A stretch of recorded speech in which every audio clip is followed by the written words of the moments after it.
আমরা 96 সালে যখন সরকারে আসি তখন সাক্ষরতার হার পেয়েছিলাম মাত্র 45 ভাগ।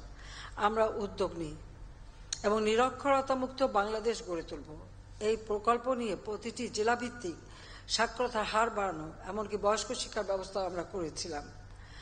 ফলে আমরা 65.5 ভাগে আমাদের সাক্ষরতার হার উন্নীত করতে সক্ষম হয়েছিলাম। দুর্ভাগ্যের বিষয় যে আমরা এই প্রকল্পটা বিএনপি যখন ক্ষমতা আসলো 2001 এটা বন্ধ করে দিল, এবং এরপর 2009 যখন আমি সরকার গঠন করি তখন আমি দেখি যে আবার আমাদের সাক্ষরতার হার কমে সেই 44 ভাগে নেমে এসেছে। পুনরায় আমাদের উদ্যোগ আমরা নিয়েছি, আজকে আমাদের 76 ভাগের মতো আমাদের সাক্ষরতার হার বেড়ে গেছে। এটা আমি মনে করি মাত্র এই 15 বছরের মধ্যে এটা একটা বিরাট অর্জন। সেই সাথে সাথে আমাদের শিক্ষার্থীর সংখ্যাও বেড়েছে, এমনকি বিশেষ করে আমাদের নারী শিক্ষার ক্ষেত্রে মেয়েরা আসলে একটা সময় ছিল স্কুলে যেতেই পারতো না, যেতও না, বা বাবা মাও দিত না, একটা সময় এরকমও ছিল অবস্থা, সে পরিবেশটাও ছিল না। এখন কিন্তু সেটা নেই। আমাদের প্রাথমিক বিদ্যালয়ে আমরা দেখছিলাম মাত্র 54% ছাত্রীরা যেত, আজকে 98% ছাত্রীরা যায়। আর এখানে ফলাফল দেখে যে জিনিসটা আমি দেখলাম, আমি হিসাব করছিলাম যে প্রত্যেকটা বোর্ডে কোথায় আমাদের শিক্ষার্থী বা পরীক্ষার্থীর সংখ্যা কত। মাত্র দুটো জায়গায় দেখলাম তিনটা বোর্ডে বোধহয় ছাত্রের সংখ্যা একটু বেশি, অন্যগুলিতে মানে প্রায় সমান সমান, আর অধিকাংশগুলিতেই দেখা যাচ্ছে যে ছাত্রীদের সংখ্যা বেশি।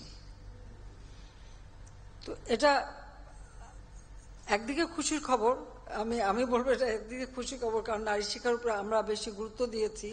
আর জাতির পিতা বঙ্গবন্ধু শেখ মুজিব কিন্তু স্বাধীনতার পর তিনি নারী শিক্ষা এসএসসি পর্যন্ত সম্পূর্ণ অবৈতনিক করে দিয়েছিলেন।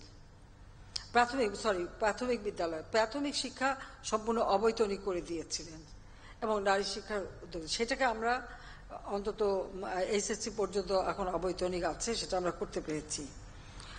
এবারে আমরা দেখতে পাচ্ছি আমাদের 11টি শিক্ষা বোর্ড, মোট পরীক্ষার্থী 20,38,150 জন, ছাত্র সংখ্যা 9,99,364 জন, ছাত্রী সংখ্যা 10,38,786 জন। কারণটা আমাদের খুঁজে বের করতে হবে। আমার কথা হচ্ছে কেন ছাত্ররা কম।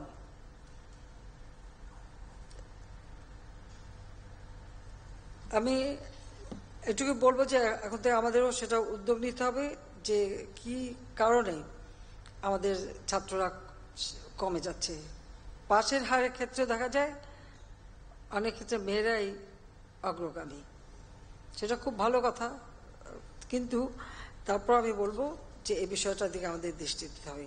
আমরা তো ঠিক সঠিক সময় বিনামূল্যে বই দিচ্ছি, আমরা বৃত্তি দিচ্ছি, এবং প্রাইমারি থেকে সেই এখন তো উচ্চশিক্ষা পর্যন্ত বৃত্তি আমরা দিয়ে যাচ্ছি, উপবৃত্তি দিচ্ছি।